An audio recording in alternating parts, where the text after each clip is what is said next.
Oke, mari kita bedah bareng yuk. Intisari dari bagian kedua buku legendaris Dale Carnegie, How to Win Friends and Influence People. Kali ini fokus kita 6 cara jitu bikin orang lain suka sama kita. Iya, dan ini semua berdasarkan cerita, contoh nyata dari bukunya langsung. Siap ya, buat gali rahasia bangun hubungan yang lebih oke. Siap dong. Yang seru tuh ya, prinsip-prinsip ini ditulis puluhan tahun lalu, tapi kok ya masih relevan banget sampai sekarang? Bener, dan ini bukan soal manipulasi kan ya? Sama sekali bukan. Ini lebih ke gimana bangun koneksi yang tulus gitu. Fondasinya ya ketulusan itu sendiri. Oke, setuju banget. Kita mulai dari yang pertama ya. Ini soal menunjukkan minat yang tulus pada orang lain. Nah, ini kunci. Tulus ya, bukan basa-basi doang. Iya, kayak cerita si penjual yang ramah banget ke semua pegawai, termasuk petugas sodanya. Akhirnya malah direkomendasiin ke bosnya kan? Persis. Itu dia. Intinya, geser fokus dari diri sendiri. Gitu. Lihat orang lain. Carnegie sendiri kan gitu. Pas ngundang penulis, dia nunjukin kekaguman tulus ke karya mereka. Oh iya bener. Atau cerita Charles Walters itu ya, yang susah banget wawancara presiden bank. Betul. Sampai dia ingat soal koleksi perangko anak si presiden. Besoknya bawa beberapa perangko, langsung deh cair suasananya. Wow, hal kecil gitu ya. Iya. Atau Duke of Windsor belajar bahasa Spanyol sebelum tur. Carnegie nyatet ulang tahun teman-temannya. Itu kan nunjukin usaha ya. Usaha yang beneran. Jadi bukan cuma nanya kabar, tapi benar-benar dengerin inget detailnya ya. Nah, itu dia. Oke, ini nyambung ke prinsip kedua nih. Yang kayaknya sepele, tapi dampaknya gede. Tersenyum. Kenapa sih senyum tulus itu kuat banget? Senyum itu kan kayak sinyal universal ya, nonverbal. Bilang kalau saya ramah kok, saya terbuka, amanlah sama saya. Langsung bikin nyaman gitu Itu ya. dia, instan. Bikin suasana hangat, orang merasa diterima. Gampang banget kan langkah pertamanya? Gampang, tapi ya itu. Sering lupa. Sama kayak prinsip ketiga. Ingat nama orang. Karena Igi bilang, nama itu suara termanis. Gimana tuh maksudnya? Itu kan bentuk pengakuan personal ya, yang paling dasar. Pengakuan personal? Iya, pas Anda ingat dan pakai nama orang, itu secara nggak langsung bilang, Anda penting buat saya. Saya lihat Anda sebagai individu. Rasa dihargainya itu loh. Bener juga. Bikin orang merasa diakui ya. Signifikan dampaknya, meski kelihatan sederhana. Menarik ya, hal kecil kayak senyum, ingat nama, bisa jadi fondasi kuat. Nah, prinsip keempat ini nih, kayaknya lebih dalam lagi. Jadi pendengar yang baik, dorong orang lain bicara tentang diri mereka.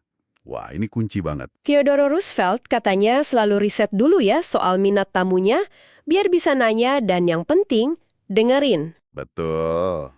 Dengerin aktif itu bukan cuma diem pasif loh, tapi nunjukin minat, nanya lagi yang relevan. Contohnya gimana tuh? Ingat cerita Pak Detmer yang komplain soal tagihan wall. Pimpinan perusahaannya nggak nyanggah, tapi dengerin aja dengan sabar.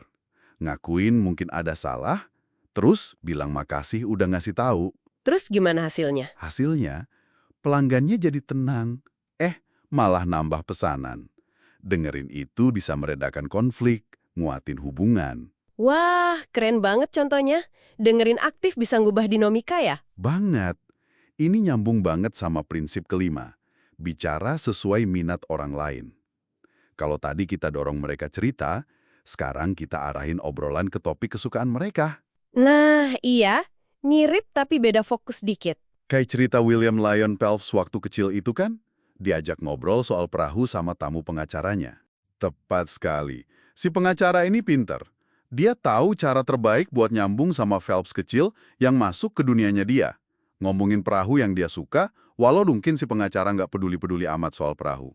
Itu kayak nemuin jalan tol ke hati orang ya. Persis. Istilah Carnegie kan gitu. Pas kita nunjukin minat tulus ke hal yang penting buat mereka, jembatan koneksi langsung terbangun.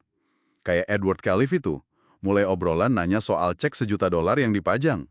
Jadi kuncinya lagi-lagi geser fokus ya. Dari kita ke dia. Selalu itu intinya. Oke, ini bawa kita ke prinsip terakhir nih yang rasanya paling menyentuh, membuat orang lain merasa penting dan lakukan dengan tulus.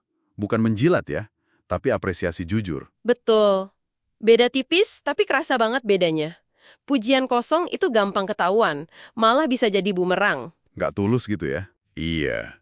Tapi penghargaan tulus, kayak Carnegie muji rambut pegawai kantor pos. Atau Pak Rowland yang lihat potensi Chris terus ngajak dia ikut kelas lanjutan sampai ngubah hidupnya, wah, itu dampaknya luar biasa. Kita semua kan butuh dihargai ya. Itu kebutuhan dasar manusia. Stevie Wonder sama gurunya itu juga contoh kuat kan? Gurunya menghargai pendengaran yang luar biasa. Mengakui keunikan orang lain ya. Iya.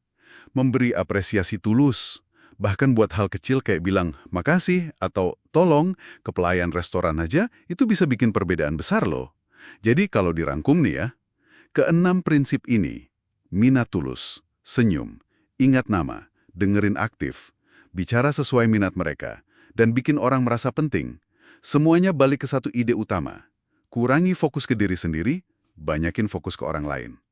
Dan yang penting, secara tulus, secara otentik, dan langkah kecil apa gitu yang bisa Anda coba mulai hari ini buat nguatin kebiasaan itu. Oke, jadi PR buat kita semua ya.